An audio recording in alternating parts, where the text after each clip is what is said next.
Dahsyat. Salam hangat juga dari seluruh jemaat Tuhan yang ada di Belanda, Full Gospel Mission Church. Minggu lalu kami merayakan 30 tahun gereja itu berdiri di Belanda. Luar biasa, Tuhan baik, amin. Dan hari ini Pastor Henk Karse itu yang pernah datang ke sini, pernah ya, ke Villa. Iya, beliau salah satu senior, salah satu yang dihormati. Dan saya tadi lihat dia masih bicara di tengah ibadat. Tapi ada hal yang indah sekali sebelum saya sampaikan juga. Istri saya yang saya cintai bisa hadir bersama saya. Luar biasa sekali ya.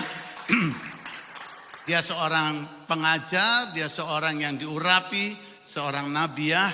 Satu kali saya mau share tentang istri saya sedikit. Satu kali kami ini ke Bogor, ke salah satu keluarga. Karena salah satu family ada di Belanda dan memberitahu keluarga di Bogor pengen ketemu.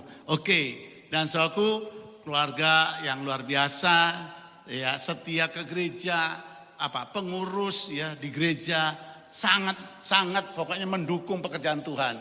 Dan waktu kami berdoa bersama, suatu tiba-tiba lagi berdoa, tiba-tiba Pastor Vivi bilang sama saya, aku dengar ada nama sopo cewek gitu salah satu pokoknya, entah Rina atau Sarinah lupa saya, saudara. Terus dia bilang, ini ada perempuan, oh ya, terus dia bisik ke telinga saya dan dia ya udah sampein aja ke suaminya. Ini suami, ini istri itu situ. Istri saya datengin terus bilang gini, kamu harus lepaskan perempuan itu. Bayangin, pengurus gereja aktif, dukung pelayanan, dikira sama Tuhan tuh bisa bayar pakai yang begituan, ngerti gak saudara? Tapi Tuhan sayang, dibilang kamu mesti tinggalin perempuan ini. Baru satu, Pastor Vivi bilang lagi, masih ada satu lagi. Nakal banget si lanang ini. Dia bilang, saudara dikasih tahu lagi. Dan akhirnya terbongkarlah itu semua dosa. Tapi Tuhan baik. Lewat itu mereka dipulihkan, keluarga besar dipulihkan, anak-anak dipulihkan, semuanya untuk kemuliaan nama Tuhan. Amin. Beri tepuk tangan dulu bagi Allahmu yang luar biasa. Ya. Tanya dulu sama sebelahmu, kamu percaya Tuhan hidup? Bilang gitu. Kamu percaya Tuhan hidup? 1, 2, 3. Kamu percaya Tuhan itu hidup? Yang di live streaming, kamu percaya Tuhan kamu hidup? Amin. Dia hidup, saudaraku. Kalau engkau hadir di sini, itu bukan kebetulan. Kenapa saya bilang tidak kebetulan? Karena saya serasa tadinya ini kebetulan mampir ke Philadelphia. Bukan kebetulan. Tuhan punya rencana. Kalau Tuhan punya rencana dengan saya, Tuhan juga punya rencana yang luar biasa buat semua saudara. Tadi pagi saya sudah singgung, tanpa kami duga Tuhan tidak taunya sedang bekerja menyatakan sesuatu kepada sahabat-sahabat saya waktu saya kunjungi mereka. Dan pagi ini saya percaya juga Tuhan ingin melawat semua saudara. Saya bagikan hari ini karena saya terima tema gitu, healthy, kesehatan, tapi yang saya mau bicara sehat iman. Haleluya. Maka yang pertama tadi saya sudah bagikan buat saudara. Pagi ini atau bagian yang kedua ini saya mau kita belajar dari membangun iman yang teguh. Ya. Amin. Supaya imanmu kokoh, sehat. Kita langsung saja ke dalam kitab Ibrani pasal yang ke-11. Ya. Ayat 23 sampai 29 kita baca sama-sama ya supaya semua diteguhkan. Amin. Haleluya. Oke, amin. Saya mau katakan ini sebenarnya. Untuk bisa mengalahkan pencobaan, kesusahan, setiap orang Kristen harus memiliki iman yang apa? Teguh. Iman yang apa? Teguh. Soalnya tidak perlu ganti nama Teguh, tapi imanmu perlu teguh. Amin. Haleluya. Jangan punya mental tahu. Ya, digencet dikit, jembret. Nggak disapa sedikit, nggak muncul di gereja. Ngeri gak saudara? Baru juga persoalan sedikit saja, sudah lupa akan Tuhan. Baru saja diberkati Tuhan, juga lupa Tuhan. Itu artinya iman yang nggak teguh. Mari kita baca ayat 23, langsung 1, 2, 3. Karena iman, maka Musa yang keras, setelah ia lahir, disembunyikan selama 3 bulan oleh orang tuanya. Karena mereka melihat bahwa anak itu elok rupanya dan mereka tidak takut akan perintah raja. 24, 1 dan 3. Karena iman maka Musa setelah dewasa menolak disebut anak Putri Firaun. 25, karena ia lebih suka menderita sengsara dengan umat Allah daripada untuk sementara menikmati kesenangan dari dosa. 26, ia menganggap penghinaan karena Kristus sebagai apa? Kekayaan yang lebih besar daripada semua harta Mesir. Sebab pandangannya ia arahkan kepada apa? Upah. 27, karena iman maka ia telah meninggalkan Mesir dengan tidak takut akan murka raja. Ia bertahan sama seperti ia melihat apa yang tidak kelihatan. Terus lagi 28, karena iman maka ia mengadakan Paskah dan pemercikan darah supaya pembinasa anak-anak sulung jangan menyentuh mereka. 29 terakhir, karena iman maka mereka telah melintasi Laut Merah sama seperti melintasi tanah kering. Sedangkan orang-orang Mesir tenggelam ketika mereka mencobanya juga. Waktu saya belajar ayat ini saya bilang wow, ini luar biasa. Saya teruskan lagi supaya waktu kita cukup.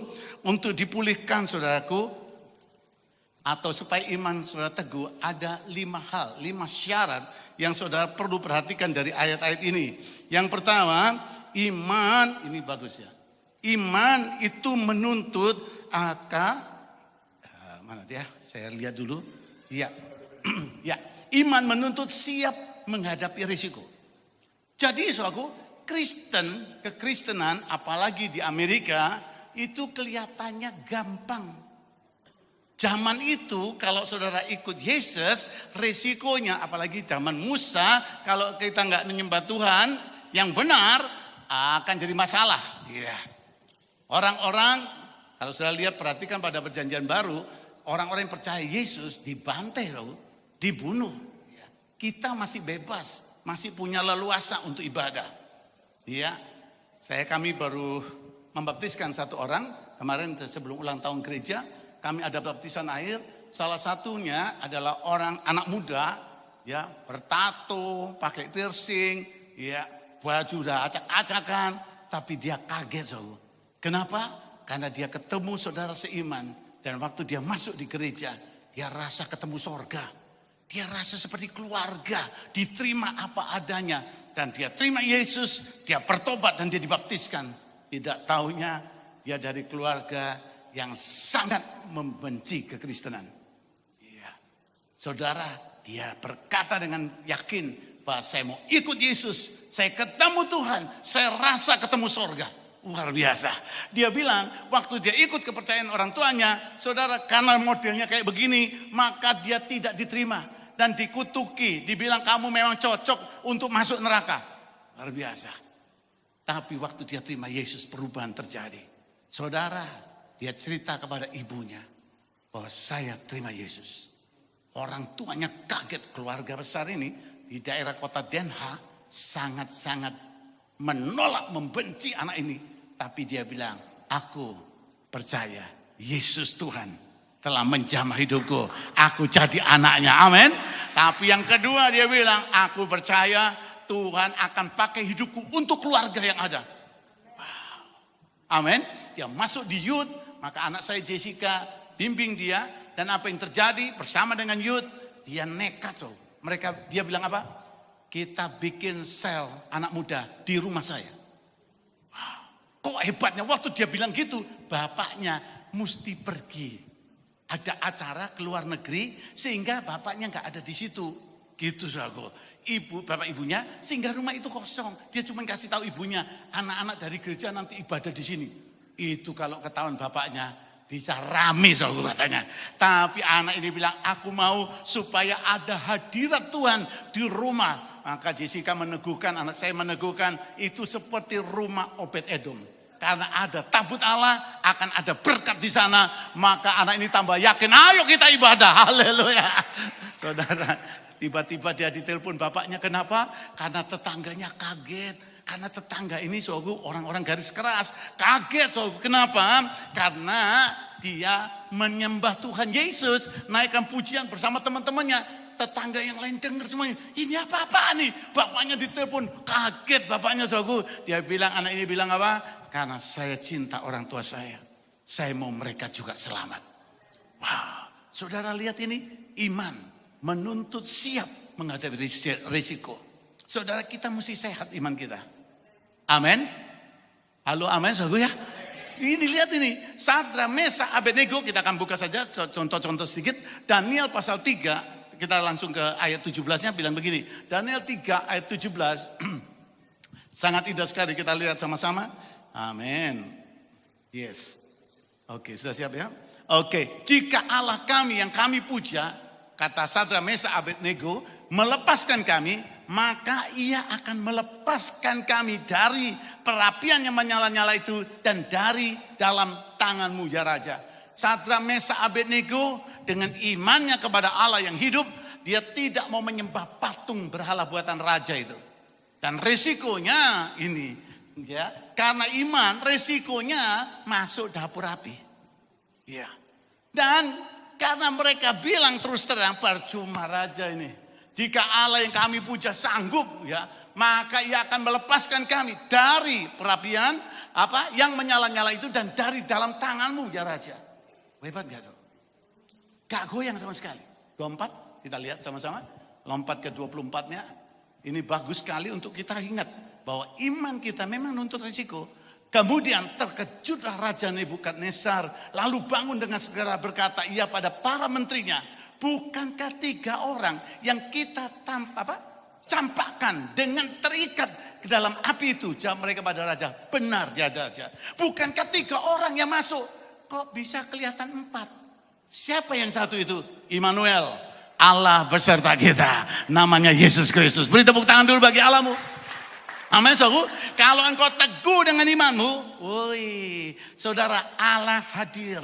Allah menyertaimu. Allah terlihat dalam hidupmu. Dan apa yang terjadi? Kemuliaan Allah akan dinyatakan dengan cara yang luar biasa. Sekali lagi beri tepuk tangan dulu bagi Allahmu yang luar biasa. Saudara, saya pikir saya khotbah, saya menyampaikan suara Tuhan. Waktu itu saya pikir pasti saya lihat kemuliaan Tuhan yang luar biasa. Oke, saudaraku, waktu saya sampai di Sumba, di suatu desa pedalaman di daerah Sumba waktu itu tahun 83. Waktu saya bicara di sana, saya senang. Kenapa? Waktu saya berdiri dan berteriak, hei dengar, ada Allah di sini. Wih, saya senang loh. Itu orang-orang ini pas di lembah, itu bukit kan, Sumba itu berbukit-bukit. Waktu mereka turun, saya senang, banyak orang mau dengar. Wah, tapi penerjemah saya tambah lama tambah mundur. Orang lain, wah, saya senang, datang semua. Ini tambah lama tambah mundur penerjemah. Saya pikir saya maju, ya.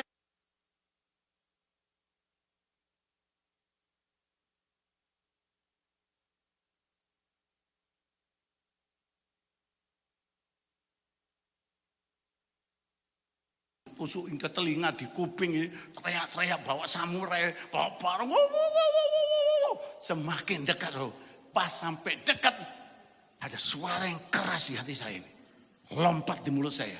Saya bilang, dengar, ada Allah yang besar di sini. Tiba-tiba apa bahasa Jawa itu kelewang ya, pisau besar itu dilempar, boom, pasti jatuh depan saya. Di depan itu batu besar yang saya berdiri. Kaget, ya, biasanya dilempar bakpo, ini dilempar pedang ya, kaget. Tahan Tuhan itu baik. Waktu dah gitu, penerjemah saya langsung lari, terus bilang apa? Waduh, Pak Victor, itu artinya menyerah. Apa menyerah? Saya enggak ngerti situasi itu. Saya bilang, oh iya, udah saya langsung maju, si pemimpin maju ke depan, langsung berlutut nangis. Saya pegang dia. Gua taunya orangnya lama ndak mandi, baunya luar biasa. Parfum manapun kalah. Saya pingsan mungkin hari itu hampir kena urapan yang lain. Tuhanku Yesus, saya bilang haleluya ya. Saya peluk rambutnya kan bau sekali. Peluk kuat-kuatan saya bilang ya toh. Tapi saya bilang, Pak, Tuhan mengasihimu, Pak. Tuhan mengasihimu. Katanya kepala sukunya. Oh, mengasihimu, Pak. Iya, dia gitu. Tuhan Yesus mengasihimu. Apa yo? Ngomong apa yo? Iki udah doang Sumba iki. Saya bilang, bangun, kamu orang mana? Orang Surabaya, Pak. Oh, memang orang Surabaya hati-hati lah. Lu ngontinti sudah di pemimpin. Ngerti gak saku ya? Ini orang Surabaya kan. Waduh, saya pegang dia. Saudara, dia bilang, Selesai doain, yang lain saya dulu anak buahnya semua, saya bilang lempar semua, lepaskan parangmu. Dan semua terima Yesus ya. Saya bagi Tuhan, mereka ya. Terus kita doain semua. Sekitar 53 orang. Itu kalau saya gak disertai Tuhan. Wes, tadi intip bener gak usah dipotong kecil-kecil maksud saya. Apa yang terjadi saudaraku? Si kepala suku bilang apa? Kami datang ke sini, sebenarnya kami mau bunuh kamu. Loh kenapa saya bilang? Itu yang kamu naik itu kuburan nenek moyang. Walah, gak diomong. Saya pikir batunya kok habis kayak mimbar gitu saudaraku. Jadi mau enak mencolot tak taruh Alkitab. Wah asik. Mbak taunya itu kuburan nenek moyang. Nah orang sana kalau dikubur itu lututnya ditekuk gini terus giniin.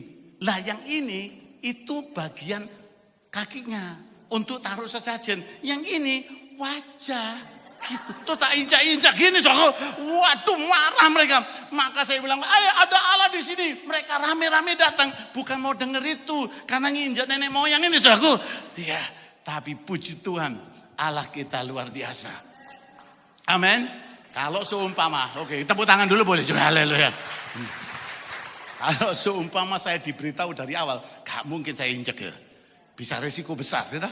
Tapi Tuhan punya maksud. Kadang-kadang imanmu di luar dugaan. Kau harus menghadapi banyak tantangan. Sadra Mesa Abednego gak pernah ngerti kalau dia harus hadapi dapur api itu. Tetapi waktu dimasukkan, ceritanya saya diperpendek, waktu dia masuk di pada dapur api itu, Sadra Mesa Abednego tidak sendiri. Dia bersama dengan Allah yang Maha Kuasa. Kalau bersama Tuhan jelas, api itu rasanya kayak salju. Haleluya. Oh gak ada yang ngamen lagi. Pak jangan ngomong gitu Pak. Ini problemnya gede loh Pak. Saya mau bilang kalau ada Yesus aku. Memang ada tantangannya, ada resikonya. Tapi Yesus bisa mengubah. Yang panas jadi dingin. Air tawar bisa jadi anggur manis. Amin. Siapa percaya itu? Haleluya. Wah puji Tuhan. Benar, saya sedang tepuk tangan, tapi saya mau lihat dulu siapa yang percaya, haleluya. Luar biasa. Maksud saya kalau 5 orang kita berhenti aja ya toh. Tapi semua saudara percaya, perkara besar pasti terjadi. Beri tepuk tangan dulu bagi Allahmu yang luar biasa.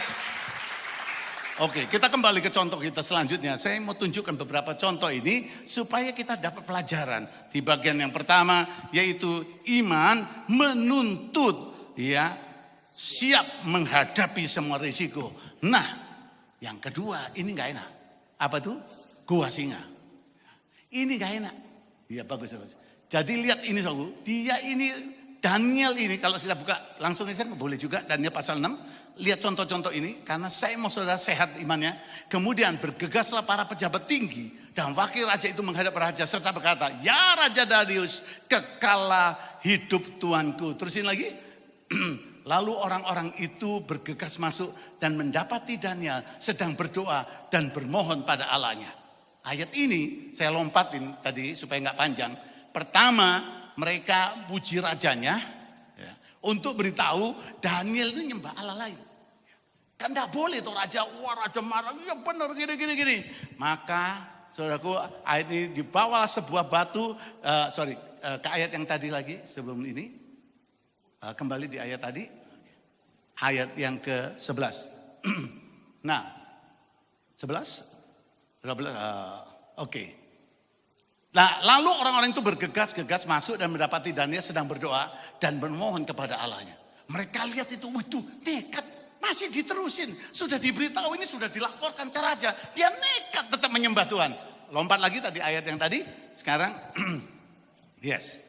Nah 18, atau 17, maka dibawalah sebuah batu dan diletakkan pada mulut gua itu. Lalu raja mencap itu dengan cincin meterainya dan dengan cincin meterai para pembesarnya. Supaya dalam hal inilah Daniel tidak dibuat perubahan apa-apa.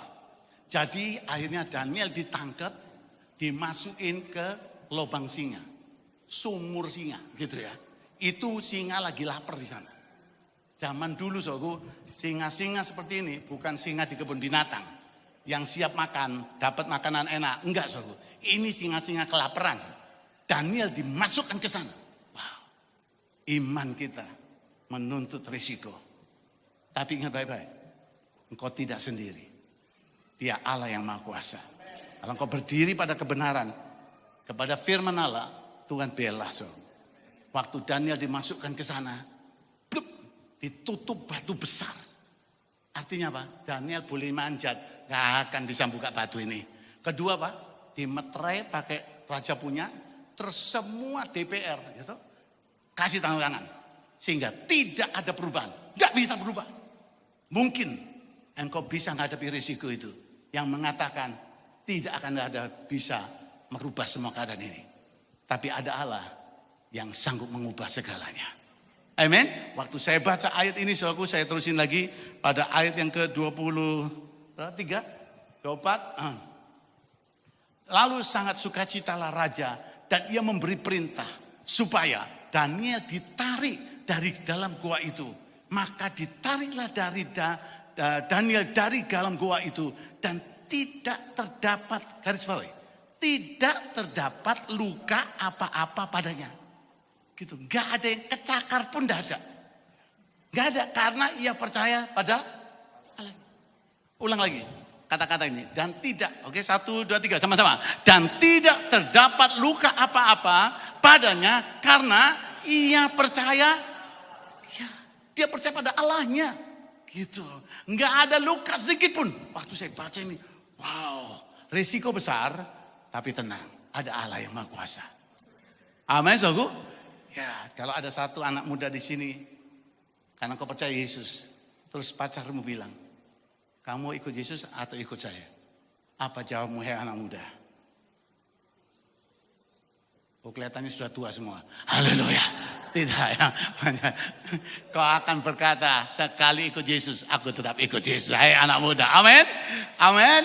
Bahkan kalau ada anak muda punya pacar, terus pacarnya bilang begini, udahlah, ngapain ke BMC, ke gereja hari Minggu, hari ini, minggu depan kan ada. Kau mungkin menjawab, ini mumpung ada Pastor Victor dari Belanda. Terus dia bilang, apa urusannya? Kita berdua aja lah. Yang penting kita bisa enjoy hari ini. Kan minggu depan masih ada kebaktian di BMC. Kenapa harus ini juga, hari Minggu ini juga datang? Kau orang-orang muda di dalam Tuhan, kau bisa bilang pada pacarmu, memang minggu depan BMC masih ada ibadah.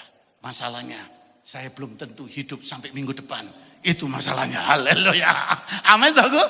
Yes. Ya, teman saya injili waktu itu ya. Terus dia bilang gini sama saya, udahlah Victor, nanti aku kalau sudah tua, aku tak jadi pendeta. Dengar, keselamatan itu bukan kamu yang menentukan, tapi Tuhan.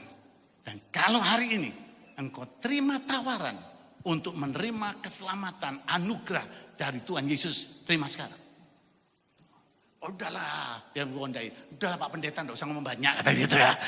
Nanti aja, saudara, pulang dari pembicaraan itu, dia pergi ke Tretes. Orang Surabaya tahu ya, Tretes Malang, dia naik sepeda motor.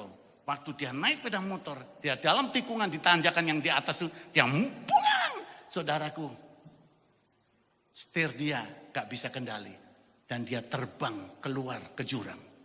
Langsung berangkat. Dan hancur bersama dengan sepeda motornya. Mati. Saya mau bilang sama saudara juga hari ini. Kalau kesempatan diberi untuk ibadah, katakan aku mau pakai itu. Aku mau ibadah. Karena ini anugerah yang Tuhan beri. Beri tepuk tangan dulu bagi Allahmu yang luar biasa. Amen. Lihat ini saudara. Raja sukacita. Kenapa? Saudara, raja deg-degan. Daniel ini orangnya terkenal baik. Daniel terkenal orangnya pinter. Raja kepikiran. Semalaman raja mikir. Ini ya apa Daniel? Ini pasti bahasa Jawa ya. Wis dikelamutin. Kelamutin itu bahasa Belanda. Dikelamutin sama si singa. Pasti sudah dirujak habis. Sama singa-singa itu sudah dihabisin badannya Daniel. Raja kepikiran. Aduh kasihan. Aku gak bisa bikin apa-apa. Karena aku bikin peraturan. Gak bisa rubah. Aduh kayak apa ya. Pagi-pagi. Ini ceritanya nih. Pagi-pagi raja pergi ke situ. Ke sumur singa itu. Terus ngomong gini. Dan dia manggil kayak temen nih. Dengan suara lembut Alkitab bilang. Dia bilang gini. Den. Kamu masih hidup tak? Den. Gitu. Apa yang dijawab oleh Daniel? Ya Paduka Raja. Ya Paduka Raja. Wow. Kaget dia. Ini luar biasa. Langsung dia bilang. Tolong cepat buka. Iya. Lihat ini. Dia beri perintah supaya Daniel ditarik dari dalam gua itu. Maka ditarik Daniel. Waktu Daniel dikeluarin loh. Enggak ada luka sedikit pun. Sama sekali. Karena dia percaya pada Allah. Terus, nggak sampai di situ.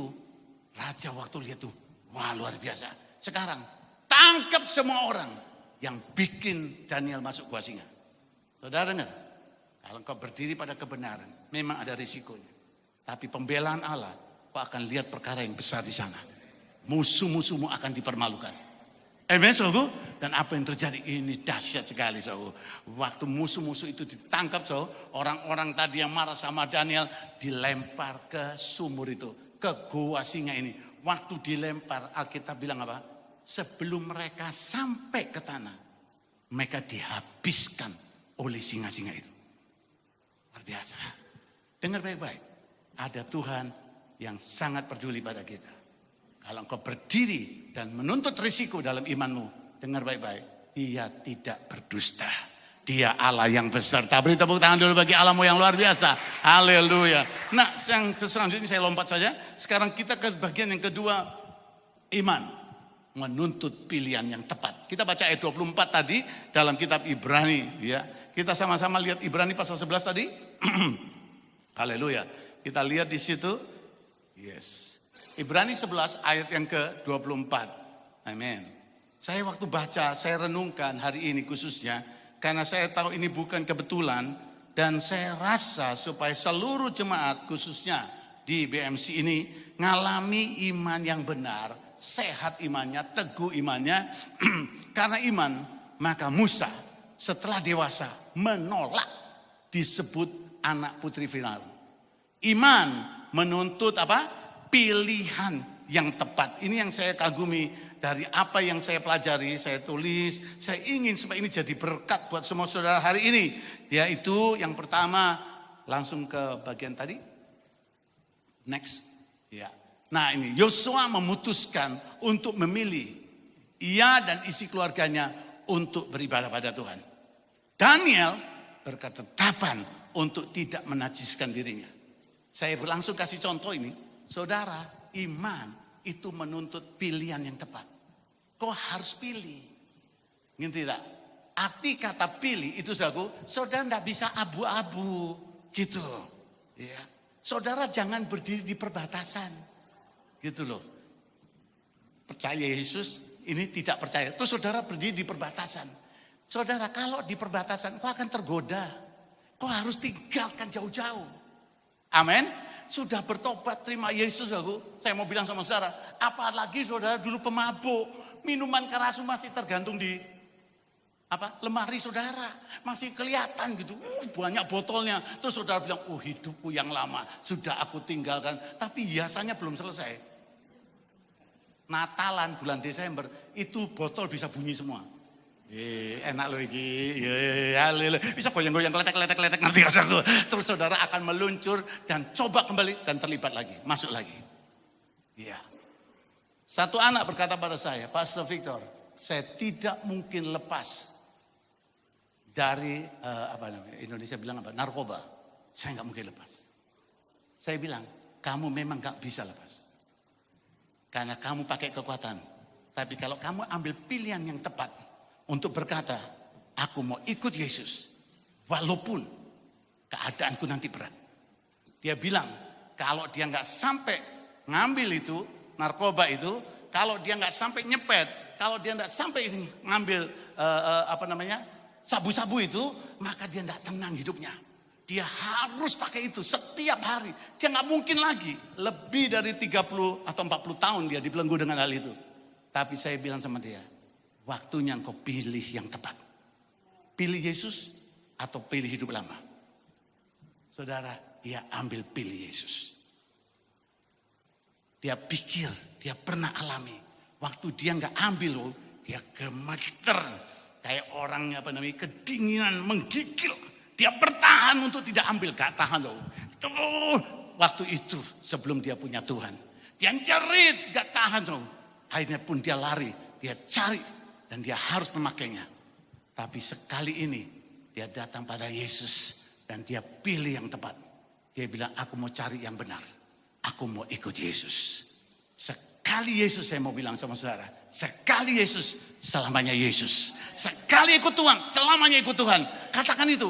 Dan dia berkata dengan benar. So, apa yang terjadi? Malam itu dia pikir, kalau dia tidak pakai, dia pasti menggigil. Dia pasti nggak tahan. Saudara, dia kaget. Waktu dia serahkan hidupnya ke kaki Tuhan. Dan berkata, Tuhan, aku tidak sanggup. Aku serahkan roh, jiwa, tubuhku ke dalam tangan. Jamah aku Tuhan. Dan apa yang terjadi saudaraku? Malam itu adalah malam tidur yang paling nyenyak. Belum pernah terjadi. Tanpa kasih narkoba bisa bleksek, langsung tidur. Nikmatnya luar biasa. Dan dia bangun sejak hari itu. Karena dia ambil pilihan yang tepat. Tidak pernah dia mengalami drugs itu lagi. Tidak pernah terikat narkoba lagi. Dia cinta Tuhan dan dia melayani Tuhan untuk selama-lamanya. Amin. Beri tepuk tangan yang meriah, katakan haleluya. Yes, amin. Ambil pilihan itu. Jangan pilih yang lain. Pilih Yesus. Pilih jalan kebenaran. Wah, indah sekali. Langsung yang ketiga. Iman. Nanti sudah bisa baca ayat langit. Menuntut apa? Ketaatan. Ketaatan itu melebihi korban. Mari kita baca dulu dalam 1 Samuel 15:22. Tadi kita sudah baca ayat 27. Nah, mari kita lihat 1 Samuel 15:22. Iman itu melebihi korban. Ini iman mesti sehat. Amin, saudaraku. Jangan salah, tadi saya sudah kasih contoh. Jangan dipikir dengan aktivitasmu, dengan keuanganmu, kau bayar Yesus. Gitu, sehingga kau dianggap layak untuk terima berkat. Tidak. Tapi jawab Samuel, apakah Tuhan itu berkenan pada korban bakaran? Dan korban sembelihan sama seperti pada mendengarkan suara Tuhan? Sesungguhnya mendengarkan lebih baik daripada korban sembelihan. Memperhatikan lebih baik pada lemak domba-domba jantan. Saudara lihat ayat ini, memperhatikan, dibilang ayat ini, bagus, thank you. Dibilang lebih baik daripada korban sembelihan. Sembelihan, mana sih? Apakah Tuhan itu berkenan pada korban bakaran, korban sembelihan? Sama seperti kepada mendengarkan suara Tuhan.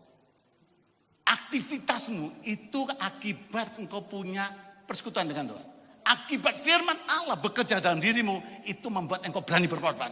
Itu membuat engkau datang beribadah. Itu membuat engkau bangun pagi dan mencari Tuhan. Itu yang engkau berkata, aku mau ikut Yesus apapun terjadi. Dan ayat ini diucapkan Samuel kepada Saul.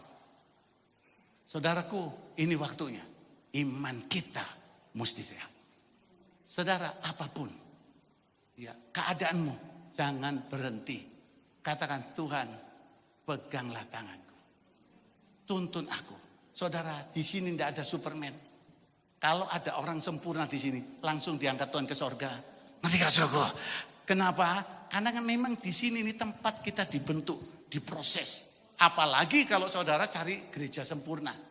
Gereja sempurna tidak ada. Kalau ada gereja sempurna, saudara masuk jadi tidak sempurna. Kenapa? Karena saudara masuk. Ngerti gak, saudara?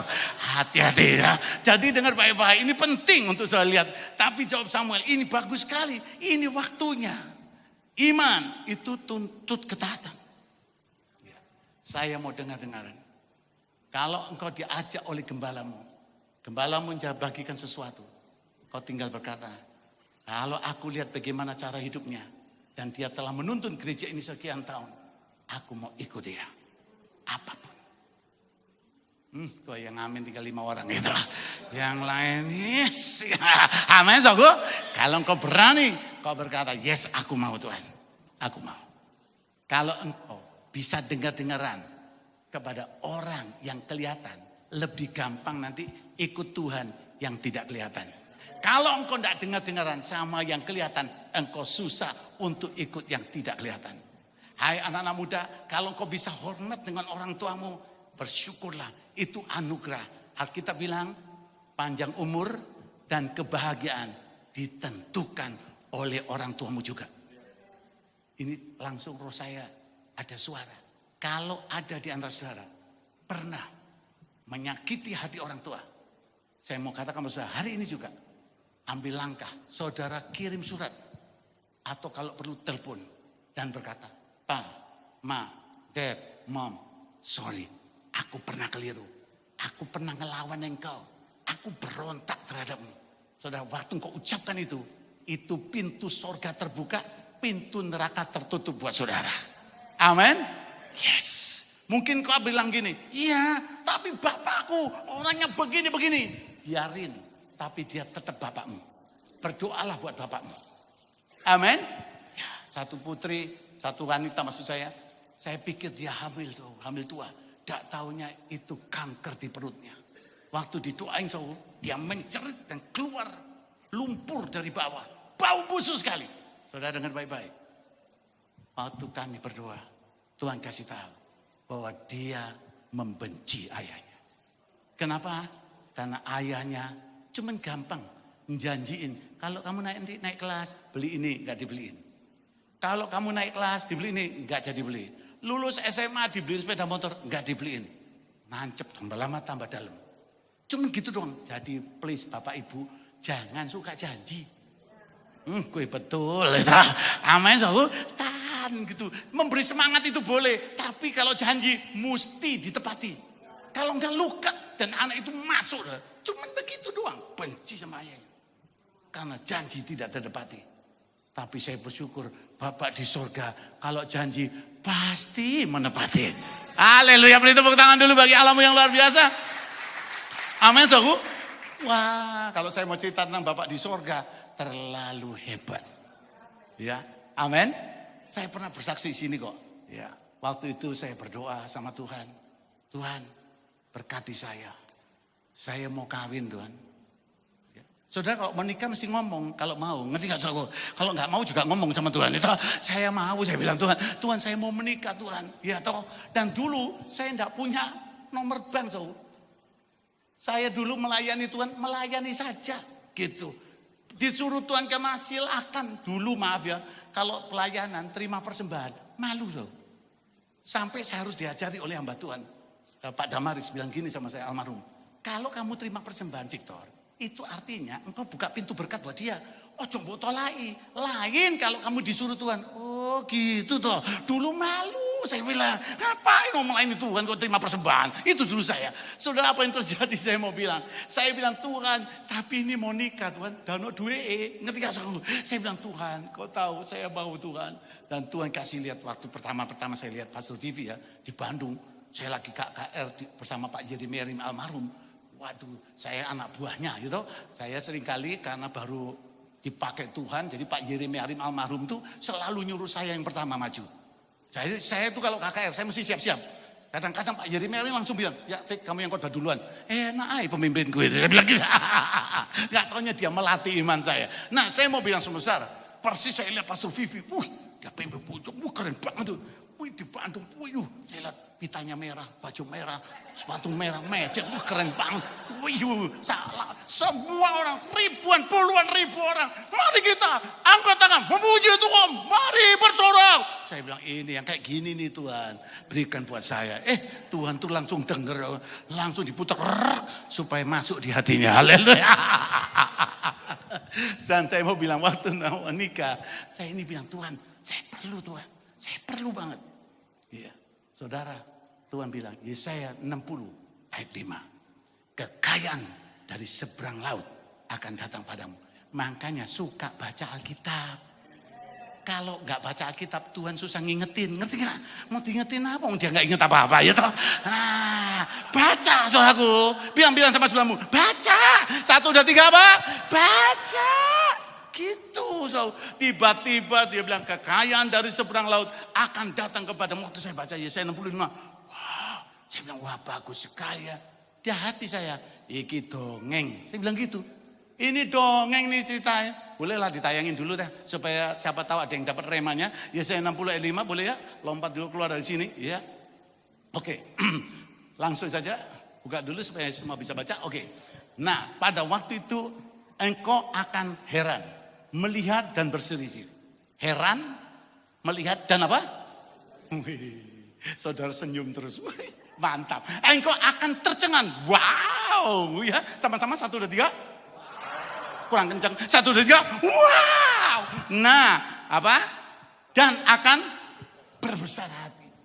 Sebab kelimpahan dari seberang laut akan beralih padamu. Dari seberang laut. Saya tidak ngomong soal prosperity, Karena Allah lebih besar dari semuanya. Amin, saudaraku. Orang kok bingung, ada ini, ada itu. Gak usah pusing. Ada Allah yang besar. Amin. Terus waktu saya baca ini, dan kekayaan bangsa-bangsa datang padamu. That's it. Haleluya. Amin. Wow, makanya waktu saya masuk gedung baru itu, saya bilang, ini dek mimpi. Gedung baru yang ini, yang barusan ini, yang kemarin baru nyampe, apa namanya? BMC 2. Waduh, saya waktu masuk, mimpi. Saya lihat, ini. Waktu saya doa, ini tuh Tuhan. Saya percaya kekayaan dari bangsa-bangsa juga mengalir. Kekayaan bangsa-bangsa itu bukan duit, jiwa-jiwa. Bangsa-bangsa akan datang berduyun-duyun. Amin. Luar biasa ya. Tapi ayat ini bilang gitu, Sogo. Jadi saya bilang, oh ya Tuhan, maksud tuh yo. Saudara, singkat cerita ya. Tiba-tiba ada satu pengusaha datang ke Surabaya. Mampir ke rumah orang tua saya. Saya masih belum nikah kan.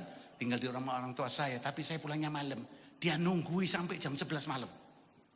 Ya, waktu itu 11 malam tuh malam betul zaman itu ya. Haleluya. Dan apa yang terjadi? Dengar baik-baik. Wah, orang ini ngobrol sama ibu saya. Saya pulang, ibu saya bilang, kamu ditunggu. Kasihan loh, dia dari sore nungguin. Dia dari luar pulau. Kenapa? Gak tahu. Cuma dia bilang gini, kalau Victor gak nemuin saya, nanti saya gak bisa tidur. Saya bilang sama ibu saya, mama saya, emangnya saya ini obat tidur apa? Saya bilang, iya toh, gak mungkin, ini udah malam, Mam. Tapi dia nanti gak tidur. Ya bukan urusan saya bilang. Udah saya tak istirahat, capek aku pelayanan. Saya bilang gitu, udah saya tidur. Pagi-pagi 5:30 loh, belum saatan 2 itu saya. Baru juga bangun, anaknya udah jemput. Datang lagi, bilang papa saya gak bisa tidur. Sudah 4 malam gak tidur, boleh gak? Ya Mas Victor temuin papa saya, kasihan dia bilang gitu. Waduh, ya sudah saya ke sana. Persis saya masuk rumahnya, saudaraku. Wah, rumahnya cukup baik. Waktu saya masuk dia lihat, karena ruang tamunya panjang, dia lihat saya. Hei, dia bilang gitu, ini orangnya. Kayak malingnya, iki wongnya. Ya, saya bilang, ada apa Om? Sini, duduk. Saya duduk, dia bilang ini, Om gak bisa tidur. Kenapa Om? Tiap malam Tuhan bicara sama saya, bangun. Berkati hambaku Victor di Surabaya. Bangun, saudara. Dia tidak mau bangun. Suara itu lebih kencang lagi, bangun. Dia bangun, dia duduk. Nah, berkati hambaku Victor di Surabaya. Baru dia bilang, ya Tuhan, baru tidur. Besoknya gitu lagi. Jadi dia nggak tahan. Dia datang, dia bilang, saya harus ke sini, ke Surabaya. Harus memberkati kamu. Saudara, terus dia bilang, tolong anaknya langsung suruh ambil tas, isinya uang. Ya. Bukan duit, bukan daun maksud saya. Apa yang terjadi? Waktu dibuka, dulu saya belum pernah lihat uang kayak gitu. Itu semua saya nonton nih di film dulu. Satu tas dibuka, klek, duit kabeh ketepok. Wah kayak amat ya, banyak amat. Bapak ini bilang, Pak, ini buat kamu. Karena Tuhan suruh saya memberkati kamu. Saya bilang, Pak maaf ya, Tuhan tidak bicara apa-apa sama saya. Maaf betul. Nangis. Kalau kamu tidak terima, saya nggak bisa tidur. Iki memberkati pakai maksa ya ini. Saya bilang gak bisa Pak. Saya nggak terima apa-apa. Sungguh. Dia bilang, saya teringat cerita Ananias dan Safira. Ananias Safira jual tanah. Ya. Waktu jual tanah, dia bawa semuanya katanya ke rumah Tuhan. Dan dia bawa itu di kaki Petrus. Dan berkata pada Petrus, Petrus hamba Allah. Inilah hasil seluruh penjualan tanah untuk rumah Tuhan. Apa jawab Petrus? Sebelum kamu jual, itu milikmu. Setelah kamu jual, itu juga milikmu.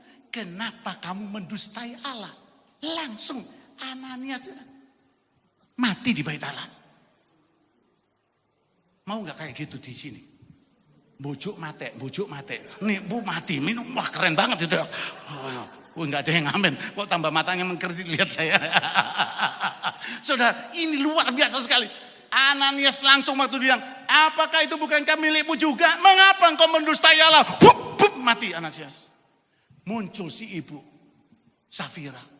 Dandannya kelamaan. Dia datang ke bait Allah telat tuh. Saya lihat Petrus. Oh, Om Petrus ya. Aduh senang. Sudah terima persembahan dari suami saya tadi. Itu hasil seluruh penjualan tanah loh. Kamu mirip suamimu. Mayatnya baru diangkat. Kamu berkata yang sama. Kalau suami berdusta, istri jangan ikut berdusta. istri berdusta, suami jangan ikut berdusta. Kalau bisa bareng-barengan ikut bener. Amin, saudaraku. Ini janjiannya bukan untuk cari Tuhan, janjian berdusta. Apa yang terjadi, saudaraku? Petrus bilang, mayatnya baru aja dibawa. Langsung Safira, mati juga. Keren kan? Haleluya. Gara-gara itu jumlah jemaat Tuhan di sana bertambah, dan bertambah. Kenapa? Karena ada kekudusan Allah. Dah, aminnya tinggal 2-3 orang. Haleluya. Amin, saudara. Luar biasa. Dan dengar baik-baik. Waktu saya bilang itu, saya bilang saya nggak bisa terima, Pak. Nangis. Terus saya bilang gini, kalau kita berdoa aja, Victor. Oh, kalau berdoa saya mau, Pak. Saya bilang, ayo berdoa. Dia sembahyang. Dia berdoanya kayak anak kecil. Tuhan, hambamu gak mau terima uangnya, Tuhan, katanya. Aku nanti gak bisa tidur lagi. Saya itu geli, tapi saya pura-pura tenang. Waktu saya tenang, Roh Kudus bicara.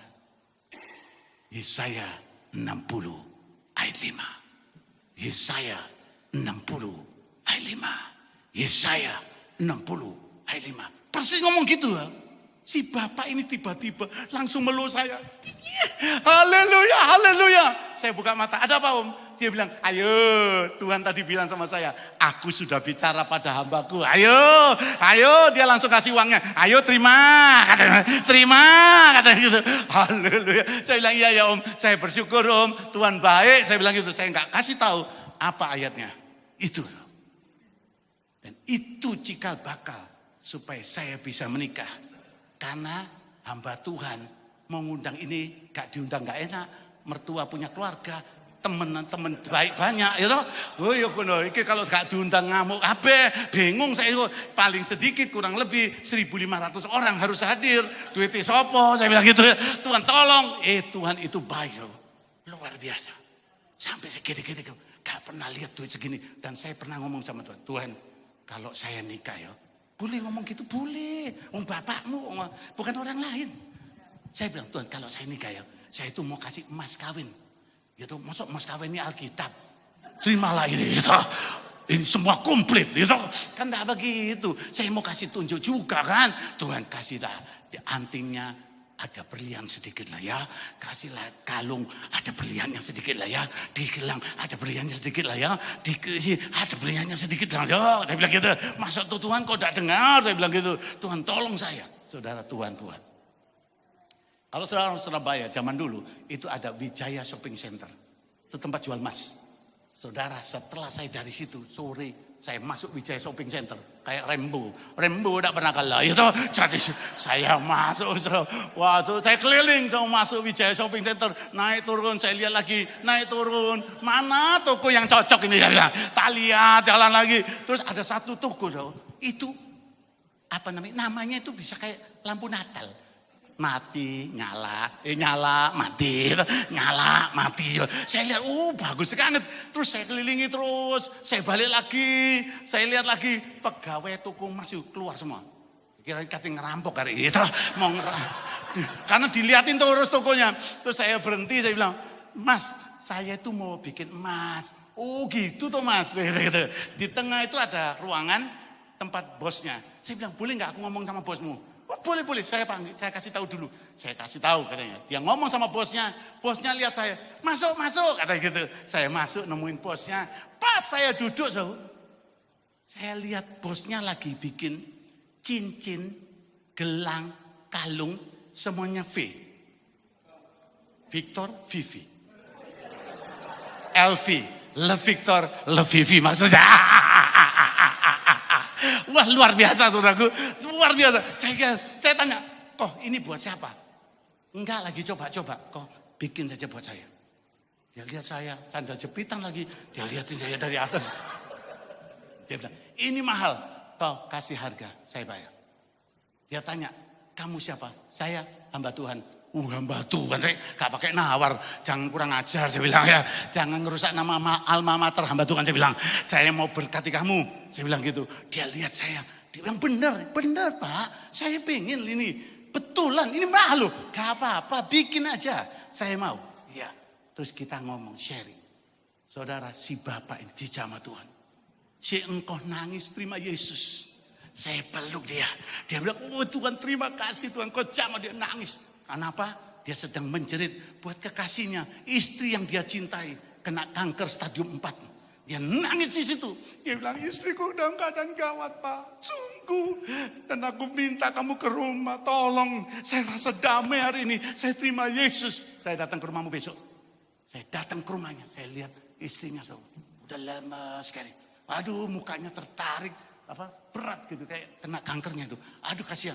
Saudara, ayo Pak kita berdoa. Saya bilang, Tante ada Yesus yang mengasihimu. Datang kepada dia. Dia mau jamah hidupmu. Saudara, si tante itu lihat saya. Saya bilang, hari ini juga Yesus Tuhan menjamah hidupmu. Dia nangis. Dengar, Tuhan sembuhkan ibu itu. Hari itu juga. Yang mengalami jamah Tuhan, dia bangkit dari tempat tidurnya. Dia sembuh total. Sembuh total. Saudara. Luar biasa. Amin. Periksa ke dokter, sembuh total. Hari itu alam menjamah, mereka suka cita, saling ngampuni juga suami istri. Dia bilang, Ma, kalau aku ada salahnya ampuni aku, Ma. Istrinya juga, aduh luar biasa. Tiba-tiba dia senang, terus dia bilang gini, Victor, sudahlah semua berlian emas itu gak usah bayar. Itu buat kamu katanya. Saudara tepuk tangan, tapi Tuhan bilang tidak. Bayar. Ya. Saya bilang tidak. Tuhan bilang ini berkat buat kamu. Terus dia bilang, Victor, nanti kalau kamu menikah, Om punya rumah di Kupang Indah. Saya bikin itu karena tante. Supaya tante gak usah pergi jauh-jauh, gak usah ke Malang, kemana, tempat liburan. Saya bikin rumah, modelnya villa. Bagus sekali, kamu lihat deh. Kalau kamu suka, ambil saja untuk kado pernikahanmu. Wah, saya bilang terima kasih Tuhan. Wis di omah saya kira. Saya bilang itu. Saya datang ke rumahnya. Pas saya masuk rumahnya, baru masuk. Walah, ini makanya rumah nggak diberkati. Kenapa? Karena foto-foto di sana semua perempuan-perempuan miskin. Nggak pakai baju. Kan miskin berarti nggak punya baju. Ya, miskin semua ini selalu. Di kamar tidurnya selalu 6x8. 6x8, lumayan gede. 6x8 meter. Perempuan miskin, turu gak duit. Wah, ini saya bilang mesti dihancurin semua. Saya bilang mesti dibereskan semuanya. Saudara, Allah bekerja luar biasa. Lihat, urusannya cuma pernikahan loh. Tapi Tuhan selalu hubungannya sama apa? Jadi berkat. Jadi berkat. Kalau engkau dipakai Tuhan untuk jadi berkat, Allah memberkati engkau. Amin. Alkitab bilang Hagai 1, kalau engkau memikirkan rumah Tuhan, Allah akan campur tangan dengan hidupmu. Kalau engkau menabur di BMC, Allah tidak pernah melupakan apa yang kau lakukan buat dia. Beri tepuk tangan yang meriah bagi Allah. Amin. Dan luar biasa, Allah bekerja menjamah. Saya bilang Tuhan engkau hebat. Semuanya Allah cukupkan. Dahsyat sekali. Amin. Enak Pak Petrus Agung telepon waktu itu almarhum. Vic, nanti yang song leader saya bilang beres lah. Enggak. Kamu MC aja, saya bilang. Nanti song leader dari timmu aja. Beres, dia bilang. Saya datang 52 orang. Siapin hotelnya ya. Enak ya. Siapin hotelnya ya. Ya beres, saya bilang gitu. Luar biasa. Amin. Oh, Bung Adi Manutu, Yonas Wisa, dan beberapa yang lain. Dari Australia telepon. Aku datang. Siapin hotelnya ya. Enak kan? Tuhan, anak raja ini tinggal ngomong ya. Saya bilang, yes, pokoknya kamu datang. Saudara, saya kagum dengan cara Tuhan. Dia buka jalan untuk semuanya. Dengar. Kalau engkau ikut Tuhan, memang ada risiko. Buka lagi layarnya. Iman menuntut siap menghadapi risiko, nuntut pilihan tepat, iman menuntut ketaatan. Tapi iman menuntut keyakinan akan setiap janji Allah. Kau harus percaya. Amin. Harus percaya. Supaya apa? Kau tetap berjalan di jalan yang benar. Yang terakhir, iman menuntut keberanian menghadapi segala kesulitan. Nanti saya baca semuanya. Tapi yang saya mau, Pastor Vivi akan maju supaya mendasari bagaimana supaya saudara bisa hidup terus di jalan iman itu. Beberapa menit ini siapkan hatimu.